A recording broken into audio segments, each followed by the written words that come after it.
Valor 12 quilos. O manual.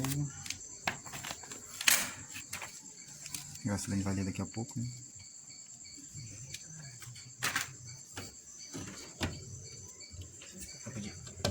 Vidro temperado. Copo medidor, dosador. Manual.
Agora vou tirar com os plásticos.